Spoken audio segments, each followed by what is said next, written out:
Good morning, everyone. Thank you for joining us. I'm Richard Clothier, Marketing Manager at Phoenix Datacom. Today, we're here with our partners from Bridge Technologies to explore how you can overcome the technical challenges to unlock the benefits of carrying SDI over IP networks. We're excited to have BridgeTech here and their chairman, Simen Frostad, who is a visionary of the broadcast monitoring and performance world. Simen developed the first non-linear sports editing facility during the 1994 Winter Olympics, built the first multi-camera hard disk recording system for episodic drama production in 1998, and created the world's first MPLS contribution network for Scandinavian sports coverage. Just to quickly run through our agenda today, we're going to cover the challenges and benefits of moving SDI over IP networks. We'll have a brief demo of how we approach this on a practical level with BridgeTech, and then we'll have a Q&A at the end. And please do send me your questions via the private chat facility on here. We'll then bring these out at the end. So to provide a bit of context as to why we're all here today, Bridge Technologies creates advanced systems to ensure high-quality broadcast delivery. The significant difference our customers find when investing in a BridgeTech solution is, as the name suggests, they bridge every communication media and provide a single holistic view of your entire broadcast platform, meaning that they can probe RF, cable, terrestrial, satellite, over-the-top, and IP, and they are continuously ahead of the broadcast performance and monitoring requirements. And this is why BridgeTech is one of the first SDI over IP monitoring and analysis providers. We at Phoenix Datacom have been BridgeTech's UK partner for nearly 10 years and have dozens of integrations under our belt. From single standalone monitoring devices right up to designing large-scale monitoring platforms and providing advanced user training. The switch to moving SDI over IP networks can unlock significant benefits for broadcasters and the telcos who carry the traffic. But as with most things, realizing those benefits to their full potential can require a deeper understanding of the complexities involved. One of BridgeTech's key differentiators is to simplify complexity to enable users to monitor broadcast traffic, to isolate and troubleshoot performance degrading issues.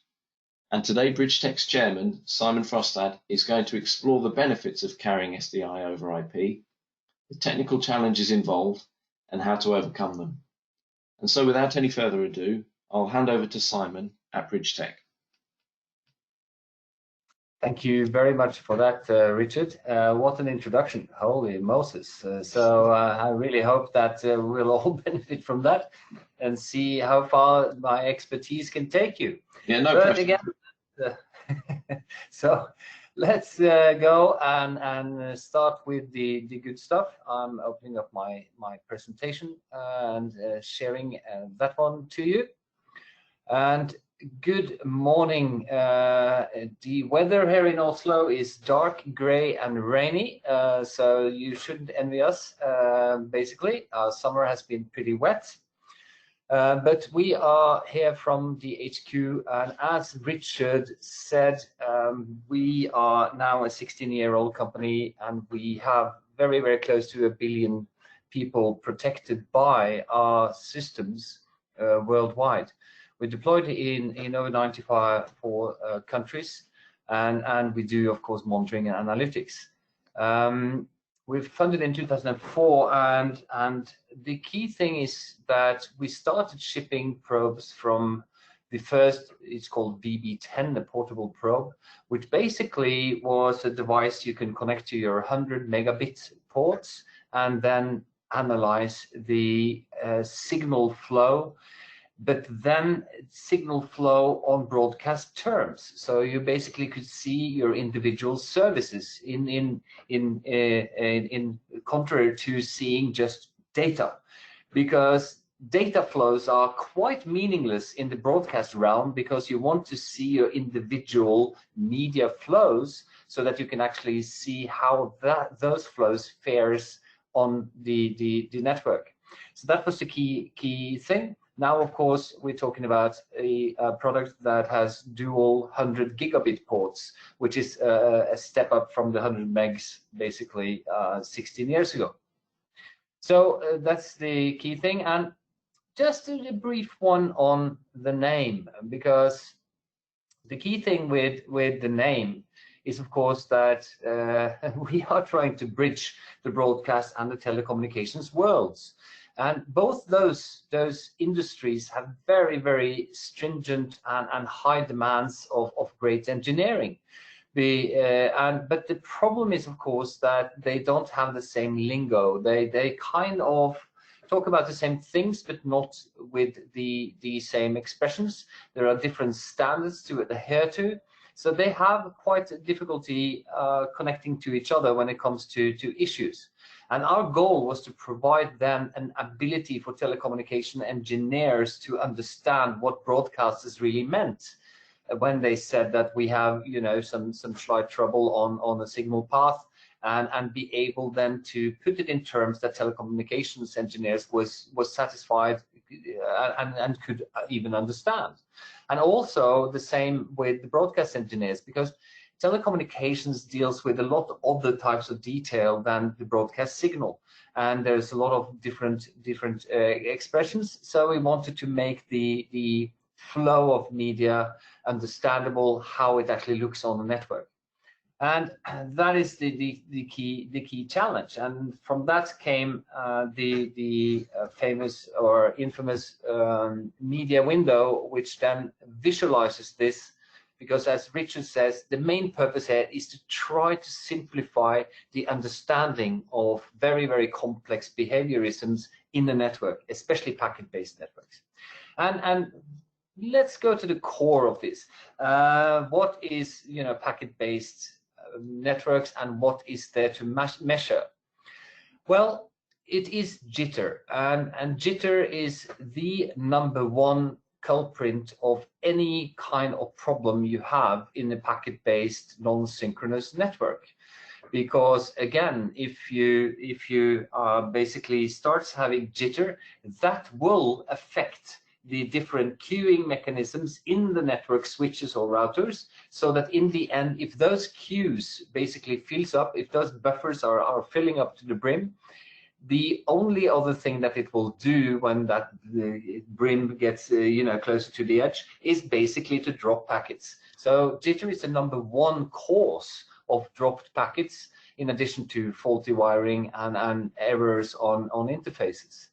So a lot of jitter can be caused by misconfiguration, of course. One of the key things is that if you don't have QoS, quality of service parameters, established correctly, and correctly is the key thing here, because weirdly enough, quality of service parameters and quality of service introduction introduces more jitter, which is kind of weird, contrary to the fact that QoS should basically be able to help with the certain signals. But the problem is that in its ability to prioritize certain signals, let's say that clocking is super important. You need the clocking signals to reach the destination, and then of course the next priority is of course the signal itself, and then the third priority may be the web traffic, you know, not very important communication, etc., etc. But in the ability to configure that hierarchy of priorities, then suddenly you introduce buffering, because you have to have a buffer so that the switch or the router can decide, you know, which packet is important or not. And that means that QoS mechanisms will add jitter, of course, very microscopically so, but then if you misconfigure some of those parameters, it will be disastrous if you get a wrong an event, if you say, that combines a lot of this kind of stuff. Well, the other thing is, of course, multicast switching. Multicast is basically, or any cast for that matter, if it is unicast, any media stream, the dream would be for it to be super precise, because that is beautiful, but that's only possible in synchronous communication, like ATM or TDM-based technologies. So in IP, then basically you sometimes also do you know, forwarding in software, and it's not given that anything will be completely stringent to timing. And that means that it will be variations, and that is, again, that is jitter. So you can have congestions, etc., and a lot of different kind of things. And of course, not to forget PTP misconfiguration. As you all know, PTP is the fundamental time synchronization mechanism in any, let's say, they're not that important in SDI over IP networks, because again, SDI is in an encapsulated format, and the 2022-6 ability to keep synchronization between video, audio, and ancillary data, because it's all encapsulated, is perfect. So in worst case, you don't need that kind of stringent timing. But if you go to 2110, which basically is any flow as individual flows, you have to have a precise time frame on the sender and the receiver, and anything in between that is forwarding the packets, so that all those streams can be kept synchronous. So PTP is often the culprit when there is problems.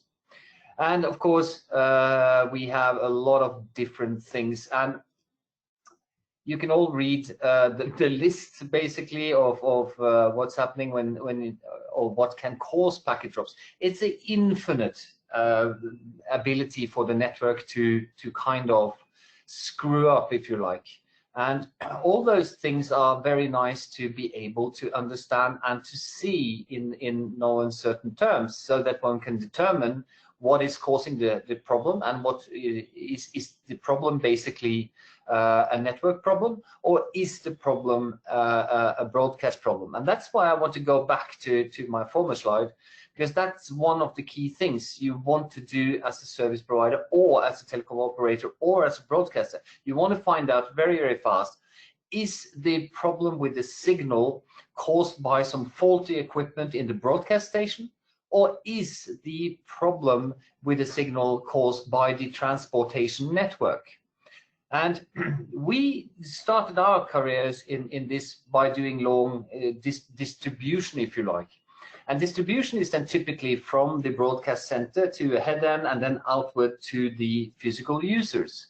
And then, of course, if you then have problems in your image, tearing or pixelization, it looks the exact same if there is a problem on the broadcast encoder side, or if it is a problem on the router. It looks exactly the same for the receiver.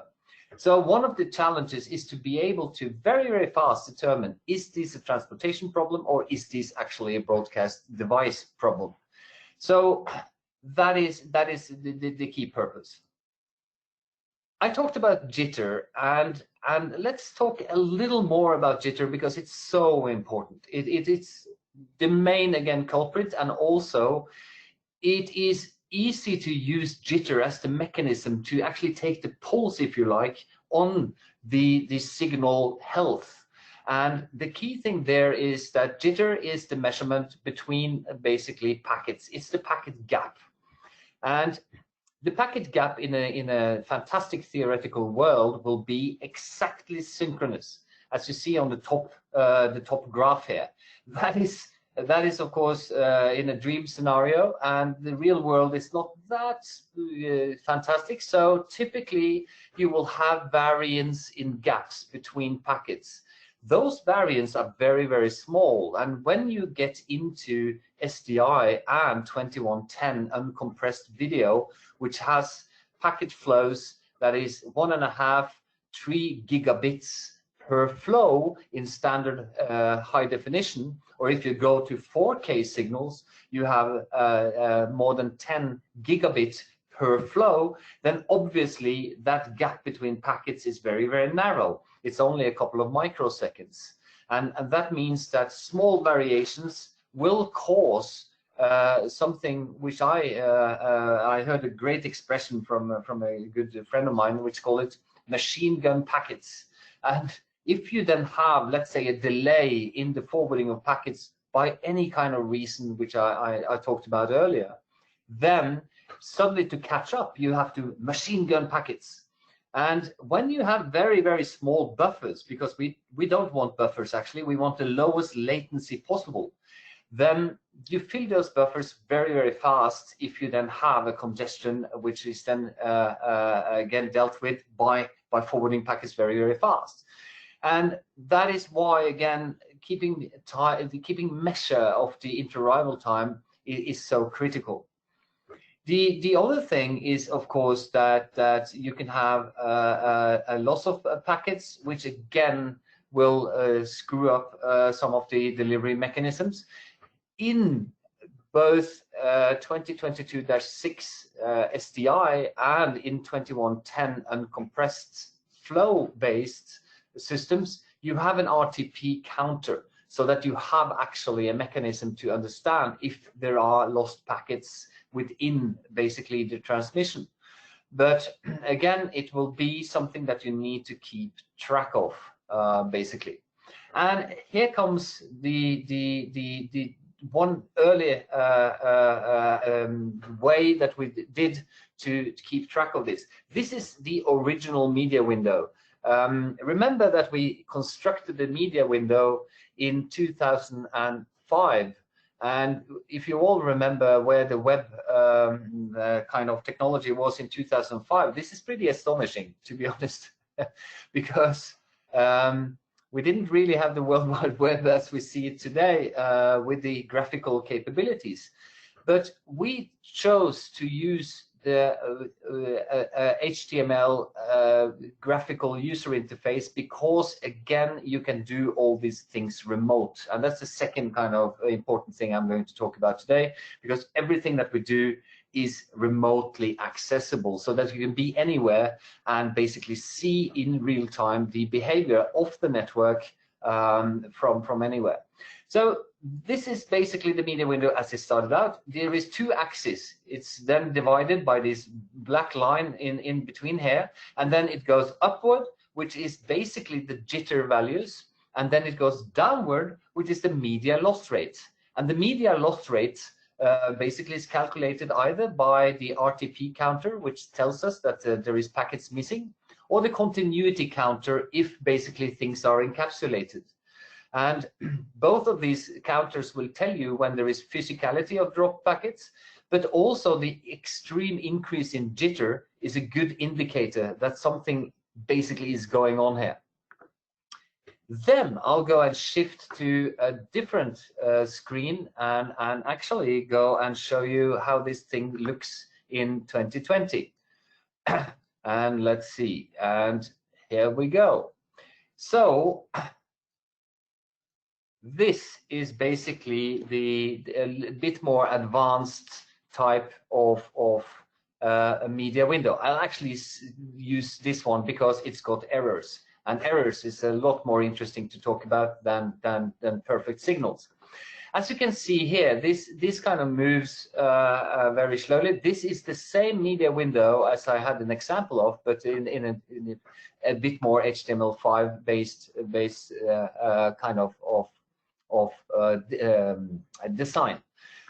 And here you can see an interesting phenomenon. You see basically that there is a packet drop here, and it's also then an increase in latency. And that means that basically there you have a packet drop which is caused by the network, and there is packet drops that basically is caused by the sender.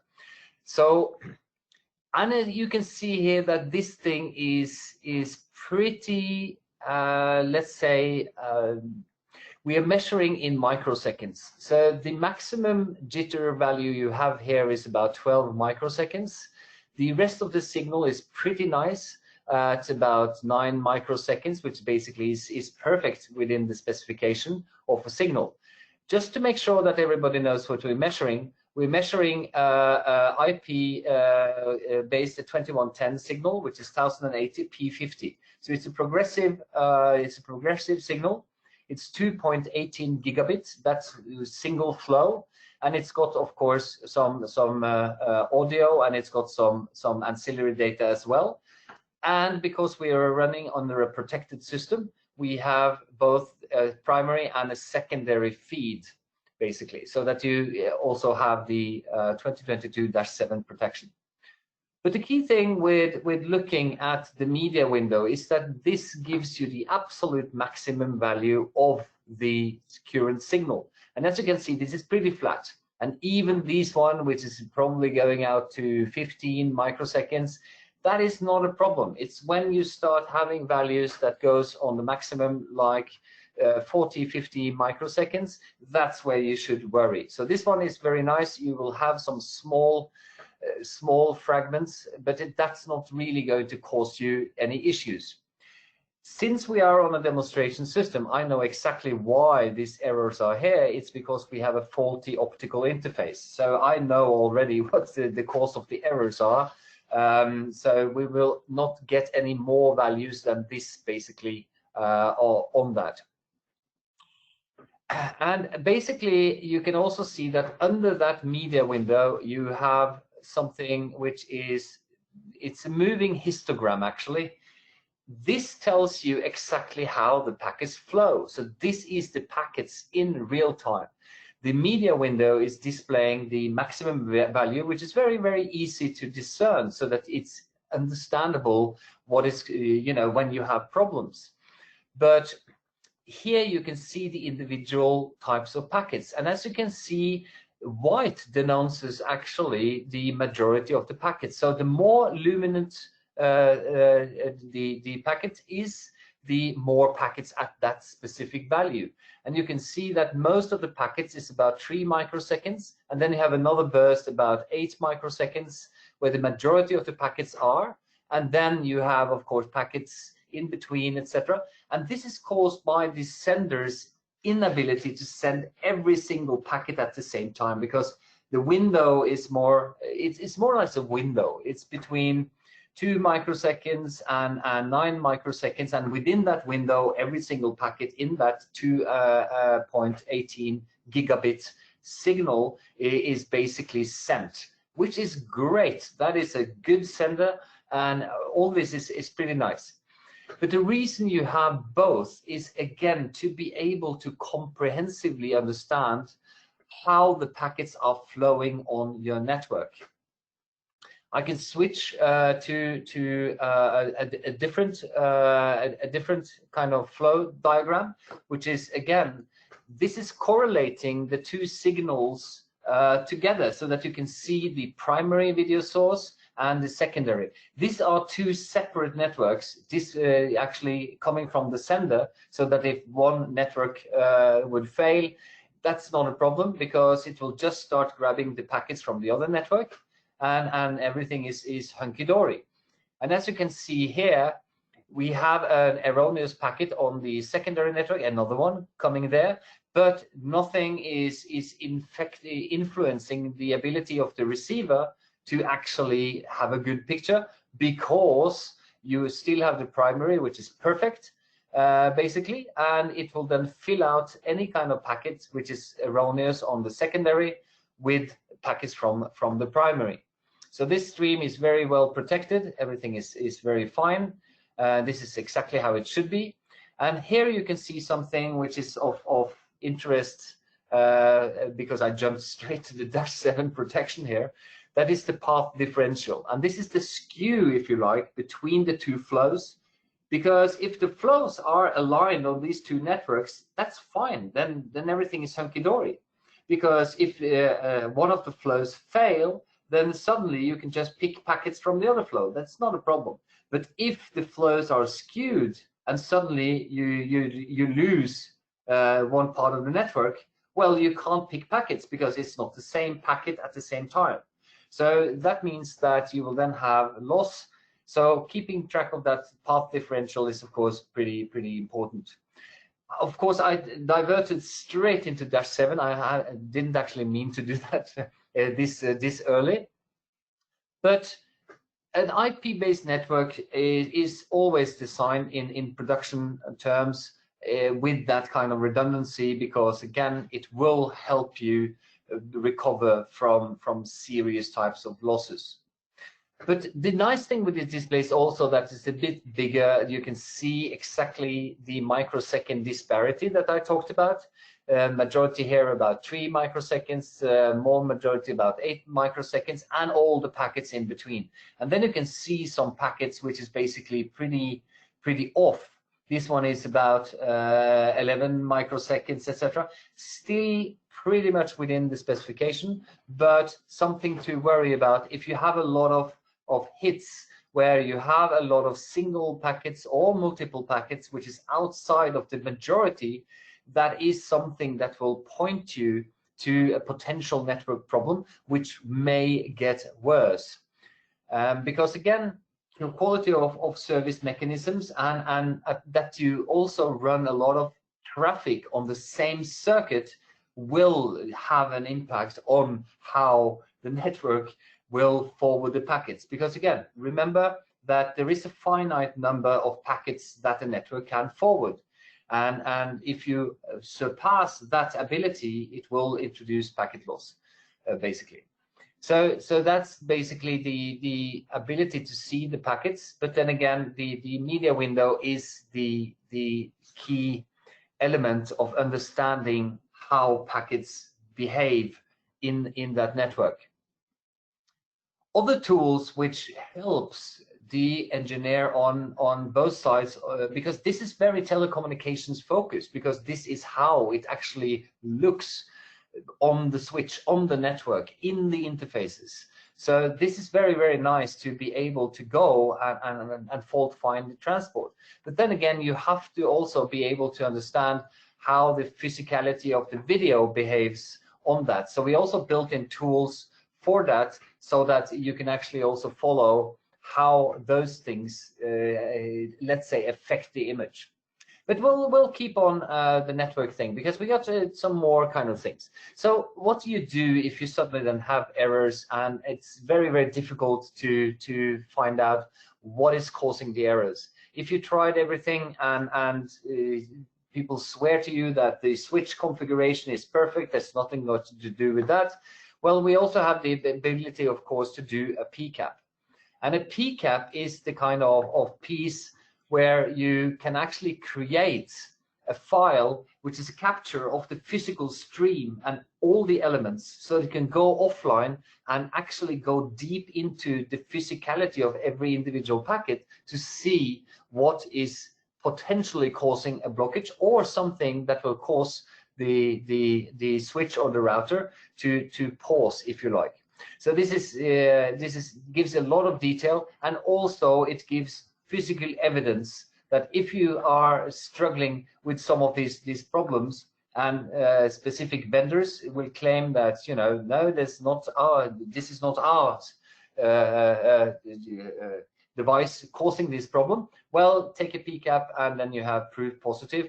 Because again, as we all know, the problems in this business, in any business actually, is finger pointing. Nobody wants to take the blame, and then of course having proof is very, very nice. To get back to the structure of IP, we also provide something of a deep down timing, because when you deal with SDI or uncompressed 2021 over IP, 2110, sorry, over IP, you get some serious bandwidth, because in 4K, when you have then the standard for 4K is 12 gigabit for a single video flow. That is immense types of data. That's packets moving very, very fast, and that means that the inter time between packets is down to just a couple of microseconds. So the timing of the different devices, the senders and the receivers, needs to be absolute, down to sub microseconds. And we have the ability to measure down into the hundreds of nanoseconds, so that you can basically understand exactly what's going on. We included something we call path delay, and path delay is very, very simple. It's how long time since it left the sender to where we are measuring right now. And I'll turn off some of the channels, and as you can see, Right now I got the video primary, and from that signal source, which is basically a server doing playout in our lab, it goes 20 milliseconds is actually before it hits the device. Why measure the path delay? Well, it may be a remote signal coming, from a football stadium in Oxford to BBC's broadcast center in London. Then measuring the path delay is very, very nice to have. But the real function here is to be able to see that the video is measured up until the audio and the ancillary data. And as you can see, this is a very boring graph. It's straight as an arrow on the horizontal plane. And that is exactly what you want, because that means that your video, audio, and ancillary data is perfectly synced, and you can open up for the secondary feeds as well and see that everything is hunky-dory. Oh, I'm sorry. Everything then is basically completely synced, and that means that if you then have a misalignment because of timing problems, the lines will start to converge. And that is, of course, something you don't want. So this is one thing that goes to the sub-microsecond basically level to measure. Then you have the RTP align offset, and that goes into microseconds. So you can see that if the alignment changes, it will jump 1 or more microseconds in the positive or the negative direction. And that is a sign that you have buffer issues that basically is causing the loss of timing, or the timing can actually cause the buffer failure or the sequence failure, if you like. And again, the first packet time is also very relevant, because again, if you have congestion, and that means that your probably quality of service parameters, or let's say a link that is not completely stable, then you will have basically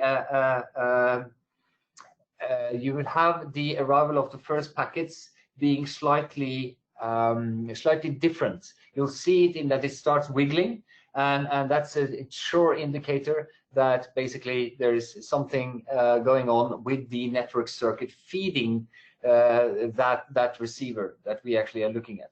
Also, you have the ability to go into the virtual receive buffer.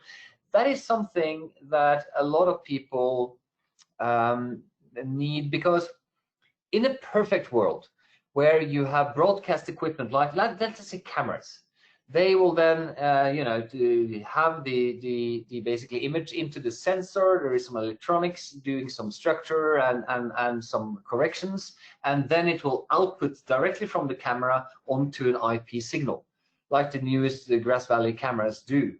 And basically that is a perfect signal because it's hardware based, it's very narrow and nice. But the 2110 uncompressed video standard opens also for basically wide transmitters and receivers. And why is that? Well, in a hardware world where you have cameras, picture switchers, routers, recorders, basically everything there is hardware based and can be within very, very narrow type of data casts. And a narrow type of data cast is typically what we are showcasing here. This is a very, very nice signal. Everything is between then 9 microseconds and 1 microsecond. This is pretty cool. But what if you have a computer that's outputting a lot of this kind of data? Then suddenly that computer will be a wide transmitter. And that means that it will not be as precise as hardware is. And that means that you suddenly will have hundreds of microseconds, maybe even milliseconds between basically packets within one flow. And that means that the narrow receiver will not be able to receive from a wide transmitter. So you have to then be able to discern if this is basically a narrow or a wide transmitter, and make sure that those devices that is receiving that is basically comfortable with that. And that is basically the 2110-21 standard, which then allows for the wide data transmission, which is very much more suitable for computers. So if you, let's say that you plan to have a huge installation in a more cloud or server-centric environment, then obviously wide transmitters and receivers are very, very important to be catering for, but that cannot be intermixed into narrow devices. So you have to then be sure that you know exactly what type of flow you're dealing with, if that's a wide or a narrow flow. You could obviously see that easily enough on the packet flow that this is a very nice narrow, because again, you have the ability to do this within 9 microseconds. But the key thing is, if you basically want to know exactly how much buffer and how much the wide signal affects you, you can go here and have a look at that. I'm using this as examples because all this is very practical matters. Because when you introduce uncompressed video onto a network, you will have a multitude of these different issues. And again, as I started with, the obvious methodology of starting on this journey towards IP or video over IP compressed is to be able to understand what's going on. That is the #1 kind of key thing, to be able to see what you're doing and see how the network behaves in real time.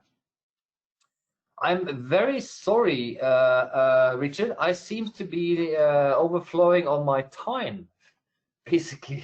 So I'm very sorry. I just got a bit carried away. I think this is very, very exciting. No problem. No problem. Maybe we should open up for some questions, maybe. Well, I have received some questions via the private chat facility. Excellent. So yeah, if we just move into a Q&A. So first of all, can you hear me okay, Simon? Oh yeah, loud and clear. Okay, lovely. So how can you compare different sites or locations? Well, different sites and locations can be done, of course, obviously by opening up multiple probes. That is the key thing, because for obvious reasons, you need a probe at the specific locations. And typically, let's use an example from the real world. We have a very, very big installation in Australia. And Australia is very, very cool, because for 3 full years, they've been running a very centralized production in something they call Andrews hubs. And that is one hub in Sydney and one hub in Melbourne, which is basically then for security purposes. If something happens in Sydney, they can move it to Melbourne, blah, blah, blah. And they send out those very, very small IP-based outside broadcast vehicles to the arenas. And of course, in Australia, it's rugby. So we were actually partaking in some of those projects, and they send out then a big outside broadcast vehicle to a place called Campbelltown, which is outside of Sydney, quite far away. And then they pour that signal over Telstra's network onto basically the Sydney hub. And we have then our measurement equipment in that outside broadcast vehicle, which basically consists of a lot of equipment only to cater for the cameramen. So that the cameramen, which is still needed in the stadium, they will then plug their cameras into that van. It goes over the network to the Sydney hub, and then you use these measurement devices to be able to differentiate how the signal looks in both ends. And typically, you will actually go and check the flows in the one end, and if your transmitter is kind of okay, you'll look at the receiver and it's okay. So that's the way to correlate those two, by having actually then 2 different probes. This is basically 2 different probes, actually. And you can see that these are pretty the same, because they are at the same lab in the 2nd floor of my building. But that's the way to correlate. We can also do a bit more advanced correlation, because the cool thing is that we have a lot of other capabilities. We can keep, for instance, a lot of this data in our probe, or we can have the probe go to umbrella system, which is called the VBC. And the VBC will basically enable you to correlate between different sites and get real-time alarming if some site fails, etc., etc. So that is how we can correlate between then the different kind of sites. Did that answer your question, or did you want some more meat on the bone on that one? No, I think so. Yeah, thank you. Another question I have that's come through is, can you build alarm thresholds? Yes. That's a key issue, because in real-time broadcast you don't really want alarms, because you are in real time. Basically, you need to see what's going on immediately. You're measuring the immediate, what's going on there and then. But if you are running from a master control center, an MCR, in a broadcast facility, or in a playout, or in a head-end, you definitely need something else, which basically is then continuous monitoring of a lot of streams. And that is also one thing that is pretty cool with this, because it's got 200 gigabit ports, and that means that you can load it pretty intensely and then measure many flows at the same time. And then, of course, you can then go into the streams and then create your own thresholds for that. And basically, we then have some Ethernet thresholds here, which is called the VB440 training. And you can then set up your own Ethernet thresholds, let's say the VB440 training, basically, to warn you and send alarms either by SNMP. You can send that to any kind of third-party system, or you can send it to the VBC umbrella system, which can also then format mails to you, etc. And you can do that on the media loss rate anywhere if the jitter gets too high, or the bit rates, of course, any kind of null signal, or an RTP inconsistency. So that is the kind of ability with the thresholds. And also you have, again, the ability to do SNMP to any third-party systems. Because we've been in this business for 16 years, and especially in distribution, we have a lot of drivers for all the popular kind of management systems. So if I take one, basically Skyline as a data miner, we're very well integrated there. You can take this probe and put it straight into the data miner system and start getting data from the system, from the probe, basically into that system, in addition to utilizing the real-time graphical user interface, which I'm showcasing here. Did that answer the question? Yeah, I believe so. Yeah, thank you. And one other question is, what other information can you provide for SDI outside of the IP packet stats? Yeah, that is basically, it's of a great concern to us, because the good thing about this thing is, again, everything you see here, and I'm very sorry that because of screen sharing, you can't see it flowing, because this is real time. This is uninterrupted video, basically, which is going, and this is on a browser with HTML5 technology, so that you can be anywhere with where you have enough bandwidth to access it and see all these very advanced type of signals. I'm now showing you the RGB spread of a waveform. Basically, you have the vector scope, which can then measure. Let's find something that is more interesting, which can then measure the colorimetry of the signal, or you can do that with the diamond waveform in addition to that. So we packed it with all those very traditional video tools, so that when you want to establish the quality, you can do so on the content, not only on the content, but also on the transport. So just to start with an easy thing, you can see, of course, here the type of video that you have. I can switch between the different types of video. It will automatically detect what type of video it is and actually show it to you. This is P50, and you have audio 2 channels of 48 kilohertz, and you have ancillary data, because you also can measure the ancillary data both on the SDI, inside the SDI encapsulation, if you have 2022-6, or in 2110-40, you can also then decrypt all the ancillary data that you have and actually analyze that as well. We also have SCT 104, but that's a bit more offbeat. Then you have the overview of all your different streams, which basically states exactly what type of stream it is, the resolution, basically frame rates, and the color sampling and everything. And then, of course, you can go more into the network part of the detail. And this is more for, again, analyzing the network. But we have the video, we have the audio, and we have the ancillary, which is part of the content being carried, analyzed. I hope that one was comprehensive enough.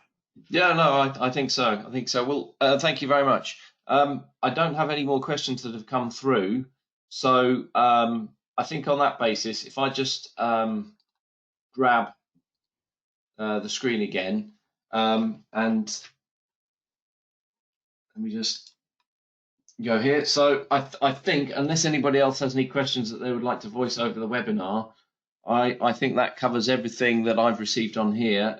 So I'd like to thank you all for attending today. That's not very often I hear cover everything. Yes, we may not have done that. And thank you also, Simen, to you for presenting for us today. I do appreciate that very much.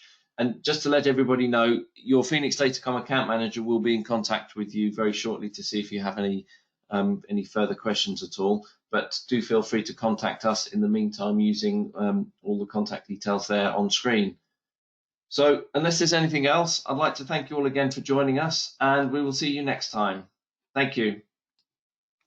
Thank you. Bye-bye.